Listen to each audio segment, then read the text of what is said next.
Jua kuwa wewe ni wa pekee katika kazi ya Mungu.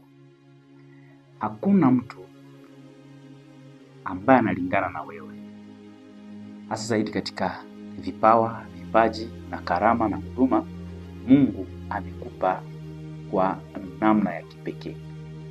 Lazima kutambua ni nini kinafanya uwe wa pekee. Kuna sababu ambayo inafanya uwe wa pekee. Mungu akikupa maono lazima ikamilike ama ikamilishwe na watu wengi. Ndio maana mwalimu mmoja alisema kwamba Mungu anakupa maono mwenyewe, lakini peke yako hauwezi kuyakamilisha ama hauwezi kuyafikisha mahali ambapo Mungu anataka ifikie. Kumbuka kuwa Mungu ndio mwenye maono, lakini sisi ama wewe ni mbeba maono. Ndio maana inabidi unapopewa maono washirikishe wengine katika maono. Lazima uyashirikishe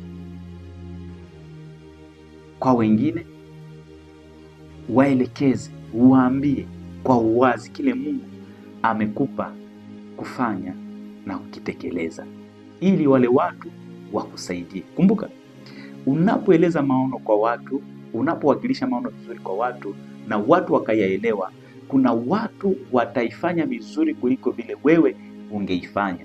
Kuna watu ambao watasababisha ile maono iende mbele zaidi ya vile wewe ambao ulipewa maono inakuwa, kwa sababu umeyawakilisha vile Mungu amekupa nayo. Mfano, kuna watu ambao unaweza fanya kitu na unakifanya kwa namna yako, lakini kuna mtu mwingine unaweza kumfundisha anafanya kile kitu nafanya, lakini atakifanya kwa ubora zaidi.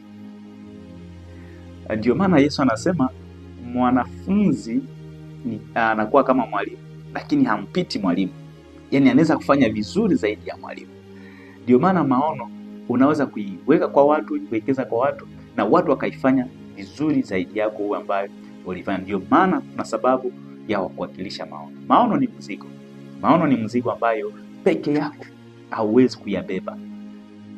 Mungu amekupa maono ili wewe upate nafasi ya kuwashirikisha wengine. Kwa sababu Mungu hawezi tupatia sote maono.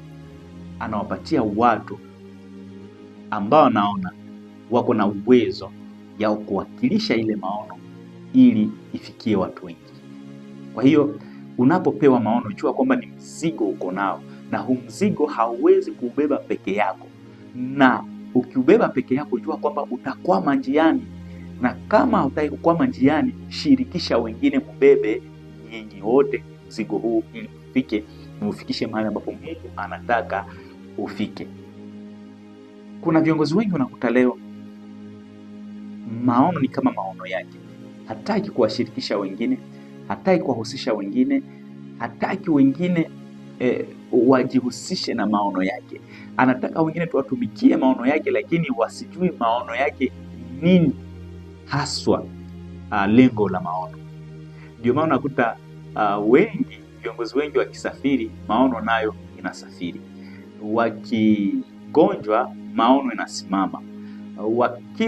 Wakisafiri kwenda nchi za mbali, maono inaisha. Ama wakifariki, maono inazimika. Kwa sababu gani? Kwa sababu hawakushirikisha wengine. Lakini kumbuka, katika kitabu cha Kutoka, Musa, Mungu alimpa maono ya kutoa taifa la Israeli katika nchi ya utumwa kule Misri na kuwapeleka katika nchi ya Kanaani. Lakini Musa alielewa, alianza kuwatengeneza watu karibu yake wa kumsaidia kupeleka maono. Ndio maana unakuta kuna watu kama Haruni ambao walikuwa karibu yake, na baadhi yao wengi tu ambao walikuwa pamoja na yeye. Lakini pia kumbuka kwamba alitengeneza Joshua ambaye alikuja kufikisha taifa la Israeli, na Musa alishaenda zamani. Sasa jiulize sasa, kama Musa angekuwa kiongozi ambaye hakutaka kutengeneza ama kutransmit maono kwa wengine, ina maana kwamba Israeli wangekwama katika jangwa, wasingelifika Israeli, kwa sababu hapakuwa na mtu mwingine alikuwa anaelewa maono. Lakini kwa sababu kuna watu walikuwa wanaelewa maono, ndio maana walisimama na Joshua akawaongoza wakafika mpaka Kanaani. Swali ni kwamba sasa, je, mwenyewe utaweza kutimiza maono?